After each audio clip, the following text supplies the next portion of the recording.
We bring you back live to Reno, and as you saw there, the next big night of boxing on HBO's World Championship Boxing, Riddick Bowe's first defense of his 2 World Heavyweight Championship belts, February 6 in New York City against Michael Dokes. Riddick is in training at Caesars Brookdale in the Pocono Mountains in Pennsylvania, from where he joins us now live for our very first conversation with the champ since he won the title from Evander Holyfield on November 13.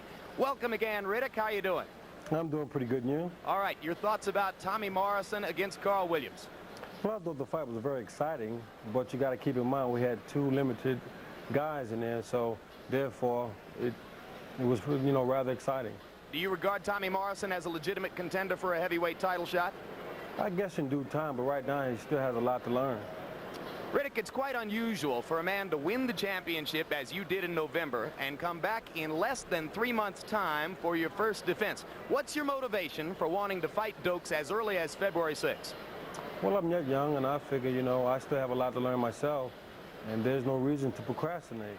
So I want to get out there, learn, and also prove that I'm the best.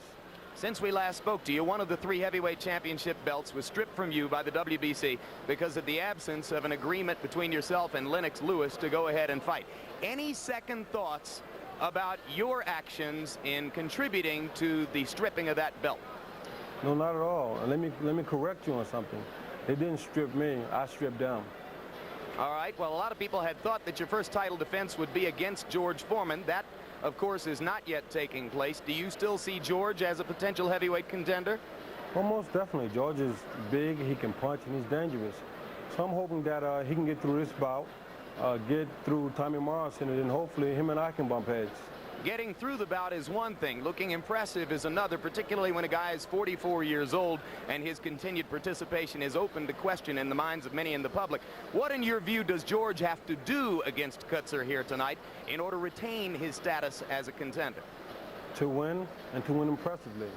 I'm hoping that George does go in and look good. I guess the only thing we can do now is just wait. The speculation is that your timetable calls for the Dokes fight in February, possibly a fight against Ray Mercer in May, maybe another opponent from the second half of the top 10 contenders in August, and then possibly the winner of a fight between Foreman and Tommy Morrison before the year ends in November. Does that sound about the way you and your manager Rock Newman look at it right now? That sounds pretty correct. And then Rock has said, apparently, to some sources in our business, that you could conceivably be in the ring with Lennox Lewis as early as spring of 1994. Does that sound correct? Well, I'm hoping that that's exactly what happens. You know, Lennox hid behind the WBC, but I hope when that time comes, he'll just stand up and fight me. There might be some in the public who would lose taste for both of you as heavyweight champions if it appears that you're not anxious to get into the ring together within a reasonable period of time. Are you concerned about your public appeal in the case that 12, 15 months go by and you haven't fought him? Not at all. I'm the real heavyweight champion of the world. I beat the man who beat the man who beat the man, which makes me the man. So if anything, Lennox is the one that's ducking and dodging and don't want to fight. What kind of shape are you in right now as you get ready for Dokes? I'm in pretty good shape. You give me another week or so, I should be in fighting shape.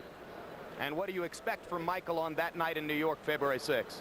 Well, I know Mike probably realizes that this is his last chance, and so Mike always comes to fight, so I'm anticipating that. But I think in the later rounds, I should get him. All right. Thank you very much for your time, Riddick. We're hoping that you can stay on the line with us, and maybe we'll get a chance to talk again after the George Foreman-Pierre Kutzer fight.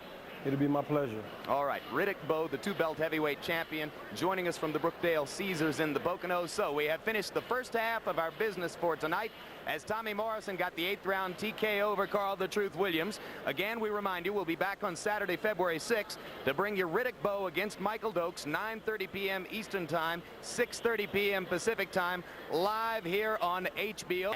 He talked about Riddick Bowe. Let's go to Riddick once again now at Brookdale Caesars in the Poconos in Pennsylvania.